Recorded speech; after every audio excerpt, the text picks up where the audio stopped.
Bapak Ibu saudara-saudari yang dimuliakan oleh Allah Subhanahu wa taala, tema yang kita angkat pada kesempatan kali ini adalah anakmu adalah surgamu atau nerakamu.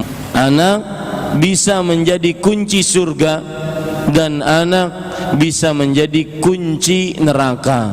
Silahkan pilih, dan itulah inti kajian kita. Berarti kajian kita selesai. Wassalamualaikum. Di rumah engkau kami berdoa dengan nama-nama Allah yang husna dan sifat-sifat yang mulia. Berikan kesolehan untuk orang tua kami, lepaskan mereka dari kesyirikan,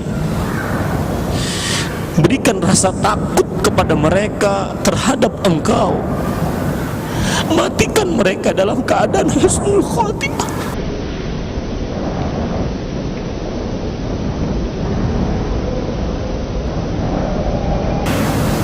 Tidak ada nikmat yang lebih luar biasa dibandingkan engkau mewafatkan bapak ibu kami dalam keadaan husnul khatimah.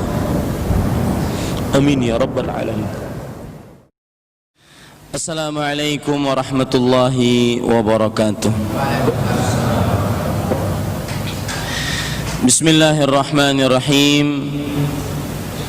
Innal hamdalillah nahmaduhu wa nasta'inuhu wa nastaghfiruh wa na'udzu billahi min shururi anfusina wa sayyiati a'malina man yahdihillahu fala mudilla lahu wa man yudlil fala hadiya lahu wa ashhadu an la ilaha illallah wahdahu la sharika lahu wa ashhadu anna muhammadan 'abduhu wa rasuluh.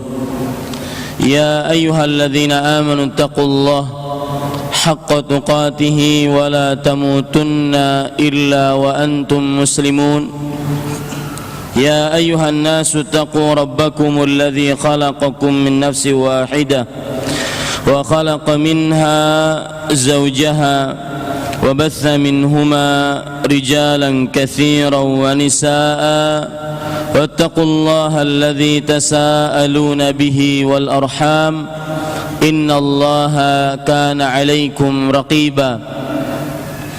يا أيها الذين آمنوا اتقوا الله وقولوا قولا سديدا يصلح لكم أعمالكم ويغفر لكم ذنوبكم ومن يطع الله ورسوله فقد فاز فوزا عظيما. أما بعد فإن أصدق الحديث كتاب الله وأحسن الهدي هدي محمد صلى الله عليه وعلى آله وسلم وشر الأمور محدثاتها وكل محدثة بدعة وكل بدعة ضلالة وكل ضلالة في النار. Alhamdulillah, kita bersyukur pada Allah Subhanahu wa taala pada hari ini, hari Ahad 27 Zulhijjah 1436 Hijriah, kita ditakdirkan oleh Allah Subhanahu wa taala untuk duduk bersama di dalam Masjid Asy-Syuhada ini untuk mengkaji ayat-ayat suci Al-Quran dan hadis-hadis Rasul sallallahu alaihi wa ala alihi wasallam. Salawat dan salam semoga selalu Allah berikan kepada Nabi kita Muhammad sallallahu alaihi wa ala alihi wasallam, pada keluarga beliau, para sahabat serta orang-orang yang mengikuti beliau sampai hari kiamat kelak.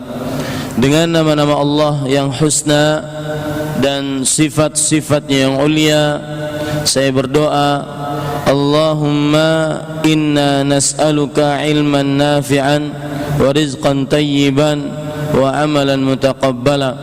Rabbana hab lana min azwajina wa dhurriyyatina qurrata a'yun waj'alna lil muttaqina imama.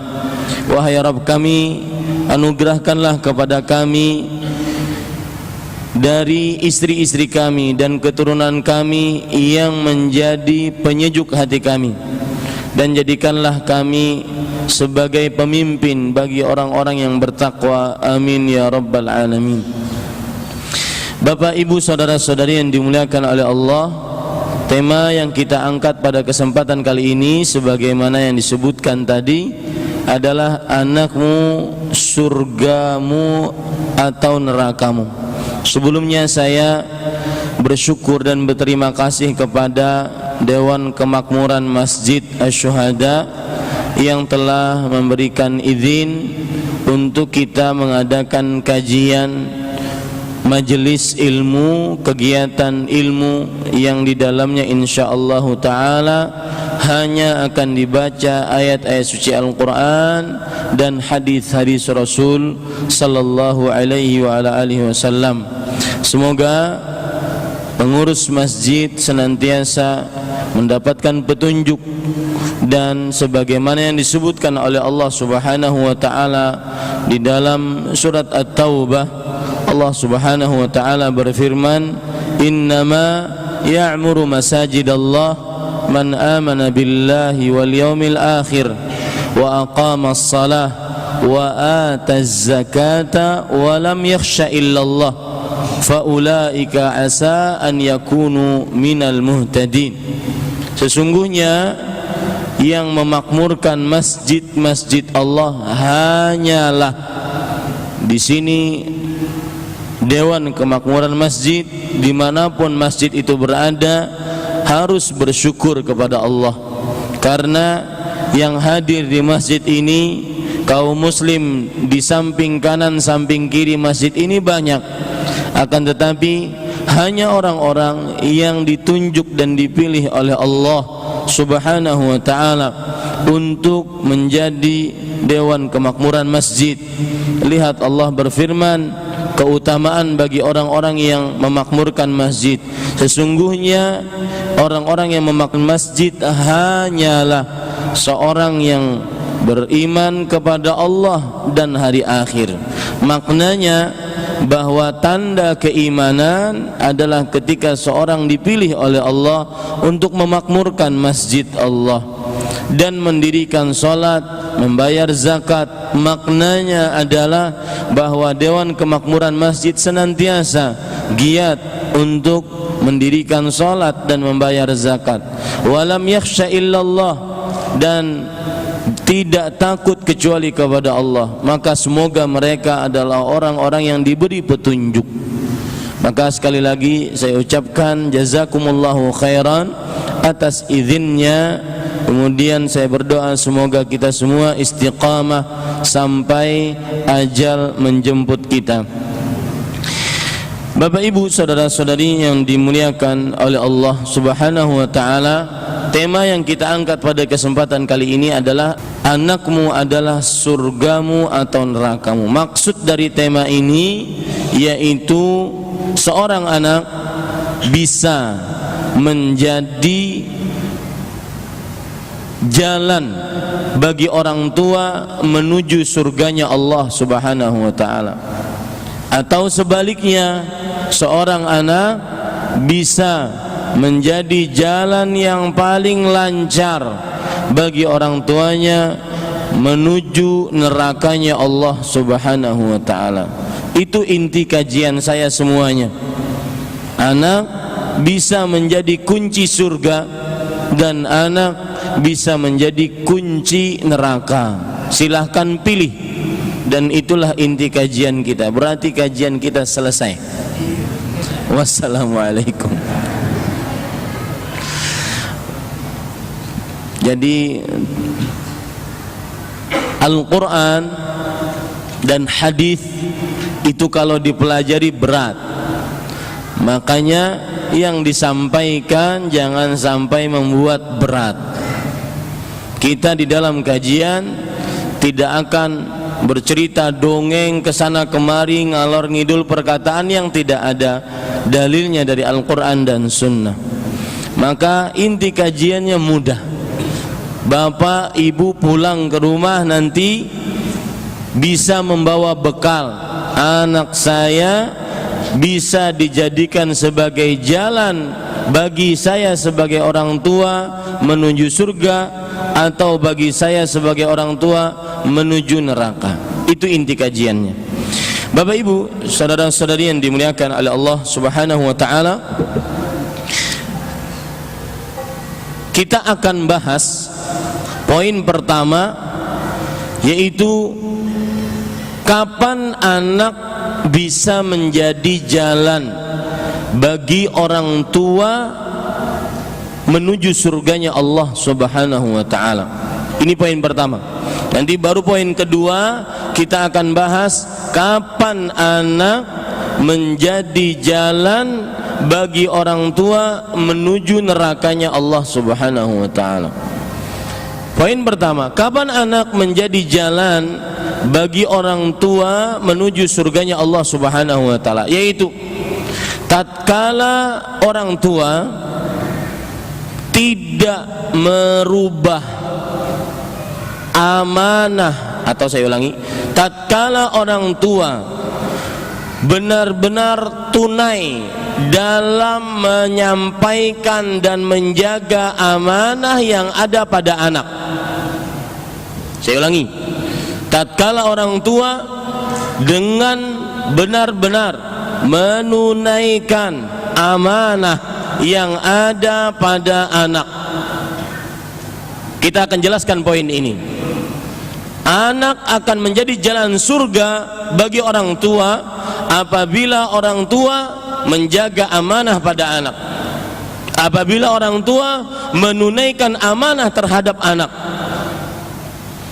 Amanah terhadap anak tercantum dalam sabda Rasul sallallahu alaihi wa alihi wasallam, kullu mauludin yuladu 'alal fitrah fa abawahu yuhawwidanihi wa yunassiranihi wa yumajjisanihi.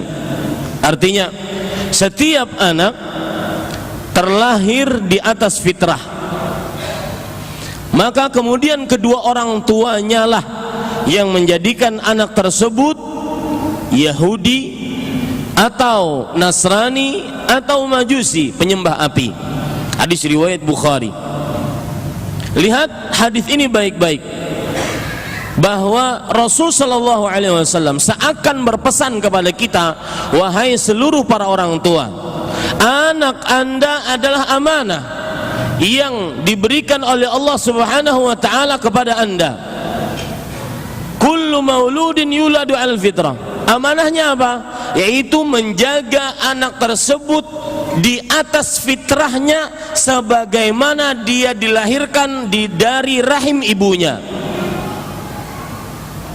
Saya ulangi, menjaga amanah yang dimaksud terhadap anak adalah menjaga anak tersebut selalu di atas fitrah sebagaimana tatkala dia dilahirkan dari rahim ibunya.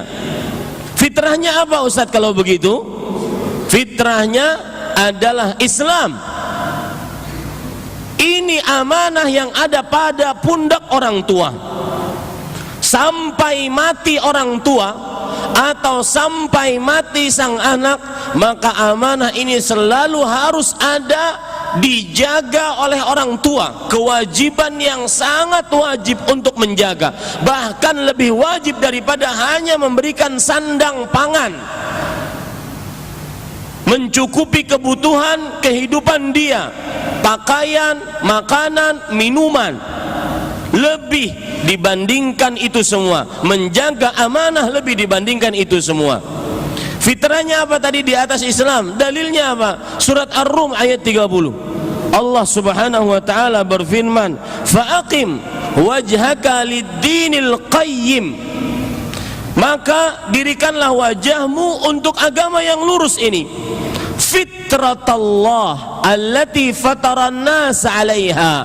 Itulah fitrah Allah yang Allah fitrahkan atasnya manusia. Makanya Bapak Ibu saudara-saudari, kalau kita di dalam bulan Ramadan, di akhir Ramadan, ada namanya zakat. Yang benar mana? Zakat fitrah kah atau zakat fitr kah? dalam hadis dari Abdullah bin Abbas radhiyallahu anhuma, farada Rasulullah sallallahu alaihi wasallam zakatal fitri sa'an min ta'am. Rasul sallallahu alaihi wasallam mewajibkan zakat fitr. Tetapi boleh juga dikatakan zakat fitrah. Diambil dari kata apa? Perhatikan. Dengan ini kita kaitkan nanti. Zakat fitr maksudnya adalah seseorang mengeluarkan zakat tatkala dia sudah boleh kembali makan dan minum, tidak berpuasa. Karena arti fitr adalah berbuka. Yang kedua, kalau kita katakan zakat fitrah, berarti adalah zakat yang wajib dikeluarkan atas setiap fitrah manusia. Fitrah artinya penciptaan asal manusia. Makanya Utsman bin Affan al-Khalifah ats-tsalitsah, khalifah yang ketiga, yang rasyidah dan baik diberikan petunjuk, beliau menganjurkan kalau zakat fitr baik untuk janin itu dikeluarkan juga, sangat dianjurkan karena janin tersebut sudah berbentuk sebagai manusia penciptaannya. Bedanya kita sudah keluar, dia belum keluar, tapi tidak wajib. Intinya fitrah artinya adalah penciptaan asal manusia. Maka ketika Allah berfirman fitratallah allati fataran nas 'alaiha, itulah fitrah Allah, penciptaan asal manusia yang diciptakan oleh Allah Subhanahu wa taala. Asalnya manusia seperti itu. Makanya setiap bayi yang terlahir dilahirkan di atas fitrah. Fitrah artinya yaitu zalikad dinul qayyim, itulah agama yang lurus. Seorang bayi siapapun dia, entah bapak ibunya muslim muslimah, bapak ibunya kafir kafirah, musyrik musyrikah, setiap bayi yang lahir berdasarkan keumuman hadis ini, maka dia adalah bayi yang dilahirkan di atas fitrah, yang mengenal bahwa penciptanya Allah dan sembahannya Allah Jalla Jalaluh. Ini yang ada di pundak orang tua. Makanya sangat tercela sekali kalau seandainya orang tua membiarkan anaknya berpindah agama. Kenapa? Karena ini orang tua berarti tidak amanah. Dan itu jalan pertama bagi orang tua dengan anak, menghantarkan dia ke dalam nerakanya Allah Subhanahu wa taala. Ya. Apalagi kadang-kadang berpindah agama gara-gara cuma CENTA, gombal. Pindah agama cuma gara-gara cinta. Bapak sih, emak sih nggak tahu bagaimana rasanya cinta. Kalau sudah cinta mak, kalau sudah cinta be, itu coklat, rasa coklat. Gombal. Kita harus counter anak kita dari mulai dini. Kalau sudah ada sikut sana sikut sini, dekat-dekat dengan laki-laki yang tidak beragama Islam, maka jaga baik-baik, jaga baik-baik akidah sang anak tersebut. Biar kita dikatakan sebagai orang tua yang overprotective, bukan urusan. Yang penting saya nanti akan bisa berhadapan dengan Allah. Nih ya Allah, saya sudah mati-matian menjaga amanah anak saya. Ini jalan. Apapun yang merusak akidah seorang anak, baik ucapan ataupun perbuatan, maka harus dijaga. Karena tatkala Anda menjaga amanah, itulah jalan yang paling besar. Dengan anak tersebut Anda masuk ke dalam surganya Allah Subhanahu wa taala. Sekarang sebagian orang tua tanpa dia sadari, dia berikan kepada anak tontonan-tontonan kadang-kadang yang merusak akidahnya. Dan Bapak Ibu, saudara-saudari yang dimuliakan oleh Allah, nanti saya akan jelaskan lebih dalam tentang masalah ini. Kita ambil poin pertama tadi, bahwasanya orang tua dengan anaknya bisa masuk ke dalam surga gara-gara dia menjaga amanah. Amanahnya apa?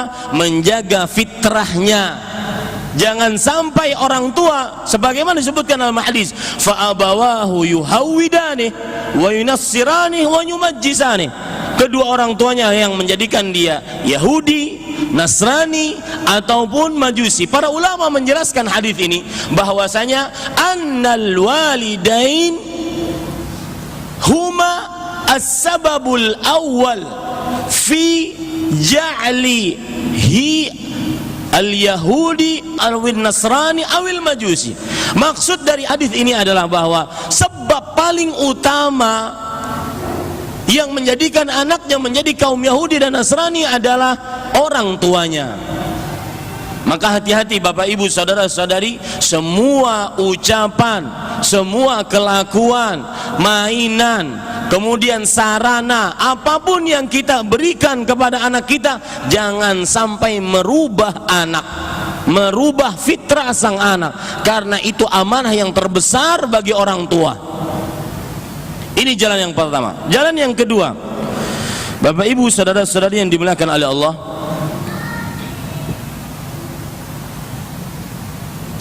sebelum saya masuk kepada jalan yang kedua, maka saya ingin menambahkan, perlu diyakini baik-baik bahwa anak kita adalah amanah, dan kalau amanah maka pasti akan dimintai pertanggungjawaban. Rasul sallallahu alaihi wasallam bersabda dalam hadis riwayat Bukhari, kullukum ra'in wa kullukum mas'ulun an ra'iyatih. Setiap dari kalian adalah pemimpin dan setiap dari kalian adalah yang bertanggung jawab terhadap apa yang dipimpinnya. Kemudian Rasul sallallahu alaihi wasallam menyebutkan siapa saja yang bertanggung jawab. Ar-rajulu ra'in ala ahli baitihi wa mas'ulun anhum. Seorang lelaki statusnya sebagai suami, statusnya sebagai bapak, statusnya sebagai paman, statusnya sebagai kakak, laki-laki, maka mereka adalah bertanggung jawab, pemimpin dan bertanggung jawab atas yang di bawah pimpinannya. Kemudian Rasulullah SAW bersabda lagi, wal mar'atu ra'iyatun fi baiti zawjiha wa mas'ulatun anhum.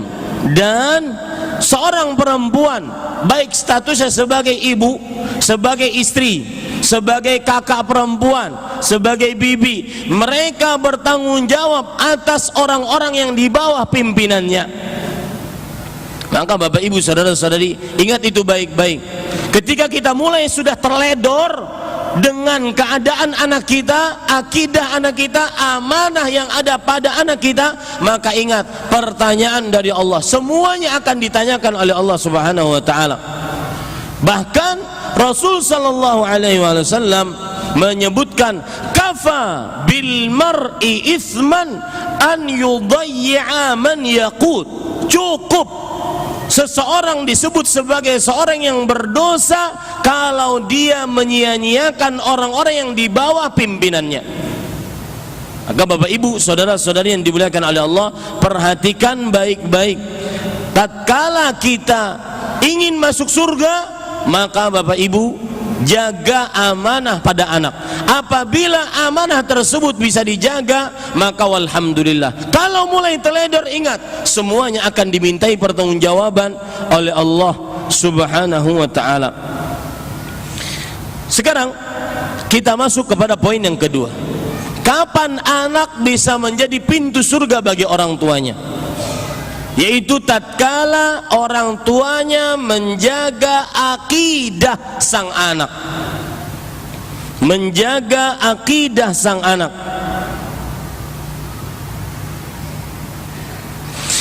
Bapak Ibu saudara-saudari yang dimuliakan oleh Allah Subhanahu wa taala, menjaga akidah ini adalah kebiasaan dari para nabi alaihi wassalatu wassalam. Coba perhatikan Bapak Ibu saudara-saudari yang dimuliakan oleh Allah, dari mulai Abul Anbiya, bapaknya para nabi. Sebelumnya saya ingin menjelaskan dulu apa itu akidah. Saya katakan tadi, orang tua bisa masuk surga disebabkan anaknya karena dia menjaga akidah sang anak. Apa itu akidah? Akidah diambilkan dari kata Arab, diambil dari 3 huruf, ain, qaf, dan dal. Aqada yaqidu, aqidatan. Dan akidah adalah dipakai oleh ulama-ulama sejarah, ulama-ulama tauhid, yang maksudnya adalah akidah, keyakinan di dalam hati yang pantang putus sampai ajal menjemput. Itu akidah, keyakinan dalam hati yang pantang putus sampai ajal menjemput. Itu akidah. Maka kalau kita ingin lihat sumber akidah Islam, kita lihat dari hadis Rasul sallallahu alaihi wasallam dalam riwayat Bukhari, ketika beliau didatangi oleh Jibril alaihissalam, beliau ditanya, "Ya Muhammad, akhbirni 'anil iman." Wahai Muhammad sallallahu alaihi wasallam, beritahukan kepadaku tentang iman.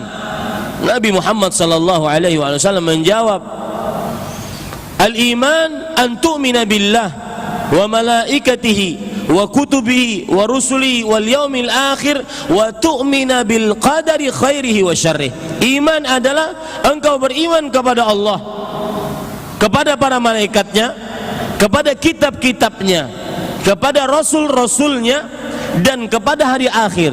Kemudian beriman kepada qada dan qadar baik dan buruknya. Maka ketika kita katakan tadi bahwasanya seorang anak dia akan menjadi jalan bagi orang tuanya masuk ke dalam surga adalah tatkala orang tuanya menjaga akidah sang anak. 6 ini dijaga. 6 perkara ini dijaga. Makanya Bapak Ibu, sebenarnya inti kajian ini tadi sebagaimana yang saya sebutkan, dan kuncinya adalah orang tuanya berilmu. Kuncinya orang tuanya berilmu. Bagaimana anak bisa menjadi jalan ke surga, bukan jalan ke neraka? Kuncinya adalah orang tuanya berilmu. Dan ini disebutkan dalam ayat, dalam surah At-Tahrim, Allah Subhanahu wa taala berfirman ayat 6, "Ya ayyuhalladzina amanu qu anfusakum wa ahlikum nara." Wahai orang-orang yang beriman, jaga diri kalian dan keluarga kalian dari api neraka. Dan yang dimaksud menjaga diri dan keluarga dari api neraka adalah mengajari mereka, memberikan adab kepada mereka. Di dalam tafsiran Abdullah bin Abbas, ya'muruhum wa yanhahum, memerintahkan kepada mereka apa yang diperintahkan oleh Allah, melarang mereka apa yang dilarang oleh Allah. Bagaimana bisa melakukan ini semua tanpa ilmu? Makanya Bapak Ibu saudara-saudari, saya sering mengatakan menuntut ilmu adalah kewajiban dan tuntutan. Kewajiban dan tuntutan. Kenapa wajib? Karena dia tidak bisa menegakkan ibadah kecuali dengan ilmu agama, baik ibadah pada dirinya ataupun pada keluarganya yang akan dimintai pertanggungjawaban oleh Allah. Kenapa tuntutan? Karena semua permasalahan dari mulai akidah, ibadah, muamalah berkaitan dengan istri, anak, pendidikan anak, muamalah atau tingkah laku, cara makan, minum, kemudian cara bergaul, cara berjalan, cara tidur, itu tingkah laku.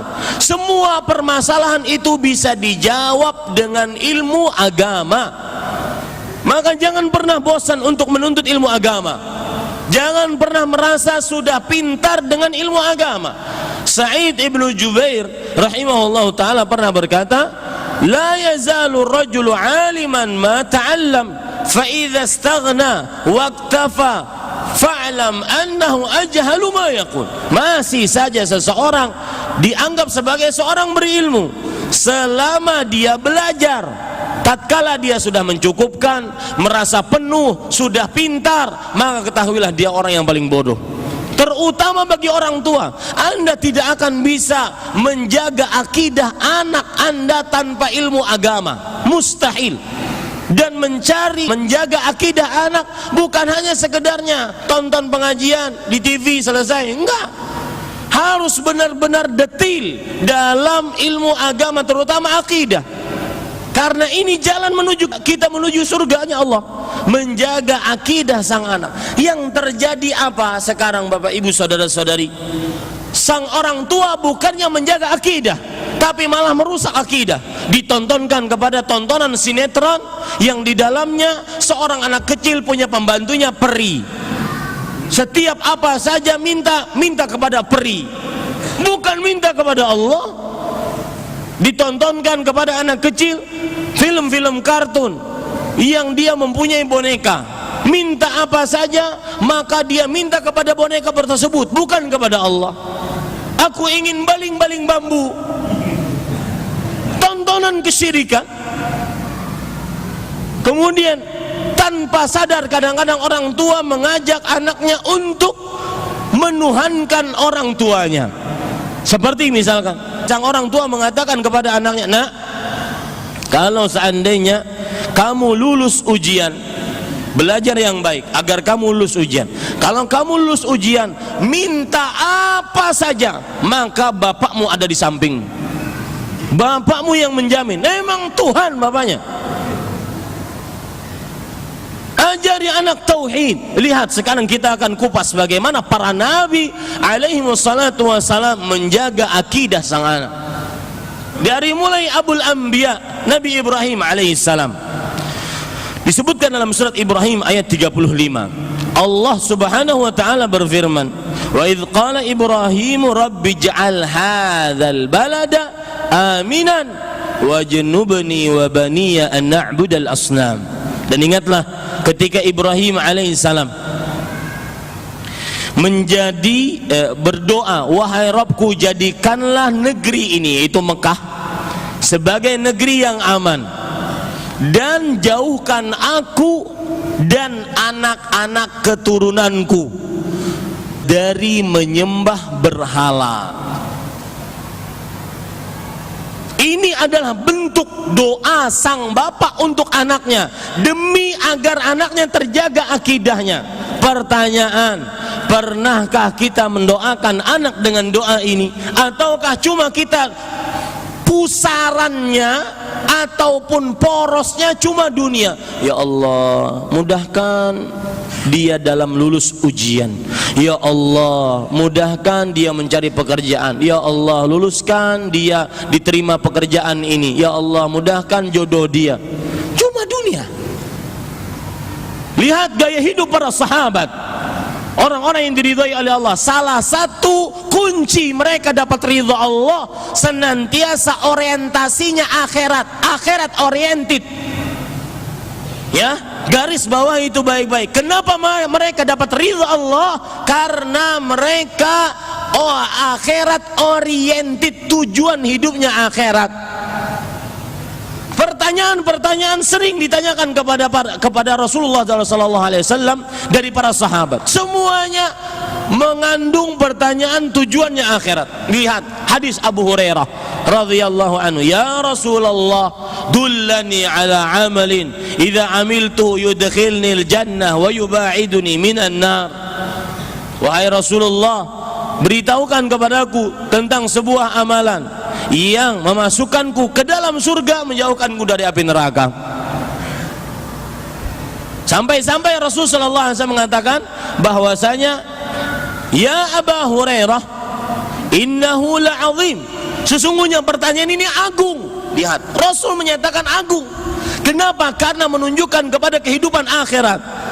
Saya pesan Pak, yang hadir di sini, rubah mindset, pola pikir kita, gaya hidup kita rubah. Bahwa tujuan hidup di dunia bukan dunia. Akhiratmu gimana? Kita nanti kalau mati, setelah mati bagaimana? Itu yang selalu kita pikir. Mati di atas dalam keadaan bagaimana? Ketika kita mendengar berita tentang orang-orang yang meninggal waktu musim haji, meninggal tertimpa kren, meninggal di Mina, maka Bapak Ibu, di luar semua itu adalah mungkin termasuk daripada pekerjaan musuh-musuh Islam, baik orang kafir, musyrik atau munafik. Di luar itu semua, maka coba kita pikir, kematian bagaimanapun akan datang. Pertanyaannya, bisakah kita mati seperti mereka? Indah mati di atas ibadah, mati tatkala berihram, nanti yub'atsu yaumal qiyamati mulabbiyan, sungguh mereka akan dibangkitkan dalam keadaan di hari kiamat dalam keadaan bertalbiyah, labbaik Allahumma labbaik. Ini yang kita pikir. Lalu kita gimana? Mati gimana? Di atas apa kita mati? Di atas kebiasaan buruk atau kebiasaan baik? Ini Bapak Ibu saudara-saudari yang dimuliakan oleh Allah Subhanahu wa taala. Berubah pikir kita, rubah Pak. Yang pikirannya cuma dunia enggak selesai. Maka ingat kematian kapan saja bisa datang. Dan kalau sudah datang batasnya tepat, la yastakhiruna sa'atan wa la yastaqdimun. Tidak akan pernah terlambat, tidak akan pernah terlalu cepat. Maka Bapak Ibu, kembali ke permasalahan kita. Lihat Nabi Ibrahim alaihissalam. Beliau berdoa agar anaknya dijauhkan dari menyembah sonam. Sonam, para ulama mengatakan adalah berhala yang berbentuk makhluk hidup. Beda dengan wathan. Wathan, para ulama menyatakan bahwa wathan adalah berhala yang bukan berbentuk makhluk hidup, seperti misalkan rerumahan, petilasan, kuburan.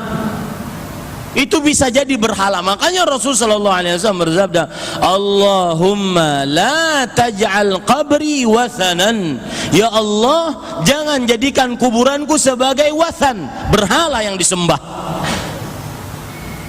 Maka maksud Nabi Ibrahim alaihissalam di sini berdoa seperti itu adalah minta kepada Allah agar dijaga beliau dan anak keturunan beliau dari menyembah berhala dengan segala macam bentuknya. Ini lebih berhak orang tua mendoakan anaknya dibandingkan dia meminta selalu perkara dunia. Dan itu terjadi pada sebagian kaum muslim. Kalau bertemu dengan ustadznya, apa yang diminta? Paling banter 3. Jauh-jauh syekh dari Madinah, syekh dari Yordan, syekh dari mana datang, yang diminta cuma 3. Syekh, Ustadz, Kiai, Gus, Habib, tolong dong amalannya biar cepet bayar hutang. Tolong dong amalannya biar cepet dapat jodoh. Tolong dong amalannya biar lancar rezeki. Cuma 3 permintaannya. Cita-citanya cuma dunia, nggak pernah cita-citanya akhirat. Lihat, A'rabi datang kepada Rasul. A'rabi itu orang Arab Badui, orang Arab dari dalam pekampungan. Artinya mereka membawa hajat satu kampung dari kampung. Yang pertama kali ditanyakan apa? Ya Rasulullah, akhbirni bi'amalin yudkhilnil jannah wa yuba'iduni minan nar. Wahai Rasul sallallahu alaihi wasallam, beritahukan kepadaku sebuah amal yang masukkanku ke dalam surga jauh dari api neraka. Coba orientasinya itu, Pak. Bagaimana hidup ini saya bisa masuk surga jauh dari neraka. Niscaya permasalahan dunia dengan segala macam kompleksnya permasalahan dunia menjadi ringan. Ya, menjadi ringan dengan segala macam permasalahan dunia. Lihat Abu Dzar. Tadi Abu Hurairah bertanya, itu dalam keadaan mukim. Tadi orang Badui, berarti dari kampung. Saya ingin menjelaskan bahwa kehidupan para sahabat ya seperti itu. Kenapa mereka dapat ridha Allah? Yang ridha Allah ujungnya surga. Ridha Allah itu ujungnya surga, nilainya surga. Kenapa mereka demikian? Karena salah satu gaya hidupnya adalah mereka senantiasa akhirat oriented, tujuannya akhirat. Demikian pula orang tua ketika mendoakan anaknya, bagaimana anaknya bukan hanya selamat di dunia, sukses di dunia. Ini kadang-kadang saya ingin menyinggung tentang sukses. Kadang-kadang orang tua nelpon kepada kawannya, Mas, alhamdulillah Mas. Sang yang ditelepon, ada apa Mbak? Ada apa Pak? Alhamdulillah mas, anak saya sekarang sudah jadi orang.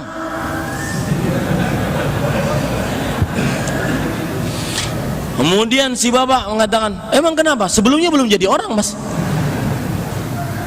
Ya sebelumnya setengah gitu. Anak saya sekarang sudah diterima jadi si fulan, diterima pekerjaan ini dengan gaji sekian. Jadi menurut sang emas ini, sang bapak ini, standarisasi sukses cuma tatkala dapat pekerjaan. Ya, tatkala dapat pekerjaan. Apalagi kadang-kadang standaris sukses adalah tatkala cuma dapat pekerjaan tetap. Kalau belum pekerjaan tetap belum sukses. Padahal yang paling penting itu tetap bekerja, bukan pekerjaan tetap. Presiden aja batasnya 5 tahun. Itu kalau dipilih lagi setelahnya. Ya, ini Bapak Ibu saudara-saudari, kadang ada seorang lelaki melamar seorang perempuan. Lelaki tersebut belum duduk, belum dipersilahkan duduk. Orang tua si perempuan belum nanya nama, belum nanya agama, bisa sholat enggak, bisa baca Quran enggak, bisa berdoa enggak untuk mendoakan anaknya dan istrinya nanti. Pertanyaan paling pertama apa? Anak gua lu makanin apa? Maka jawabannya kalau saya jadi laki-laki, nasi pak, nasi uduk. Emang batu makanannya. Itu pertanyaan timbul kenapa? Karena tadi permasalahan yang kita bicarakan sekarang, standar memandang sesuatu, tujuan hidup apa? Ini Bapak Ibu saudara-saudari yang dimuliakan oleh Allah Subhanahu wa taala. Kembali kita ke permasalahan tadi. Lihat Abu Dzar radhiyallahu an. Beliau dalam perjalanan, beliau bercerita dalam hadis riwayat Imam Ahmad, Imam Abu Daud dan yang lainnya. Beliau bercerita bahwasanya Abu Dzar radhiyallahu an suatu ketika kunna fi safarin ma'a Rasulillah sallallahu alaihi wasallam. Kami bersafar bersama Rasul sallallahu alaihi wasallam. Namanya bersafar, konvoy, naik onta, naik keledai, naik kuda. Kadang-kadang ada bersampingan dengan Rasulullah, kadang-kadang beliau di depan, kadang-kadang kita di depan. Ya. Kata Abu Dzar, suatu ketika wafaqani, aku bertepatan di suatu pagi bersama Rasul sallallahu alaihi wasallam dalam safar, berdekatan. Orang ingin sekali berdekatan dengan Rasulullah. Abu Dzar pas bertepatan pada waktu itu, hari itu. Lihat, pertanyaan paling pertama menunjukkan kepribadian seseorang. Ketika kita bertemu dengan orang, pertanyaan paling pertama menunjukkan kepribadian seseorang. Ya, Abu Dzar bertanya kepada Rasul sallallahu alaihi wasallam. Pertanyaan pertama, tatkala bisa berdampingan dengan Rasulullah, kesempatan mahal. Maka beliau tanyakan apa? Ya Rasulullah, dullani ala amalin yudkhilnil jannah wa yubaiduni minan nar. Wahai Rasul sallallahu alaihi wasallam, tunjukkan aku amal yang dengannya aku bisa masuk surga jauh dari neraka. Ini gaya hidup para sahabat. Ya, senantiasa tujuannya apa? Akhirat. Lihat lagi Rabi'ah. Beliau mengatakan, Amir ibn Rabi'ah, beliau ketika membantu Rasul sallallahu alaihi wasallam, dan semestinya seperti ini kaum muslim terhadap guru-gurunya, ustadz-ustadznya, kiai-kiainya, gus-gusnya, habib-habibnya, harus membantu mereka. Para sahabat membantu Rasul sallallahu alaihi wasallam untuk menuangkan, untuk menyediakan wudhu. Dahulu tidak ada keran, kalau seandainya ingin wudhu maka harus disediakan airnya. Maka Rasul sallallahu alaihi wasallam mempunyai akhlak baik. Beliau setiap kali dibantu, beliau senantiasa balas jasanya. Maka ketika beliau dibantu, maka beliau mengatakan, sal ya Rabi'ah, sal, wahai Rabi'ah, sal, mintalah apa saja, aku akan berdoa kepada Allah agar dikabulkan. Lihat, kalau bapak di hadapan Rasulullah sallallahu alaihi wasallam disuruh oleh Rasulullah sallallahu alaihi wasallam untuk minta, kira-kira minta apa? Angkat tangan. Minta apa? Yang jawab saya kasih duit 50.000. Hah, minta apa? Jarang-jarang kan Ustadz bagi-bagi duit.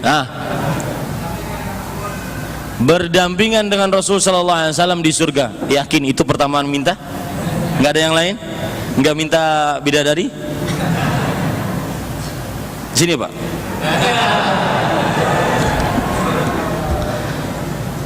Tapi jangan jadikan jimat ya.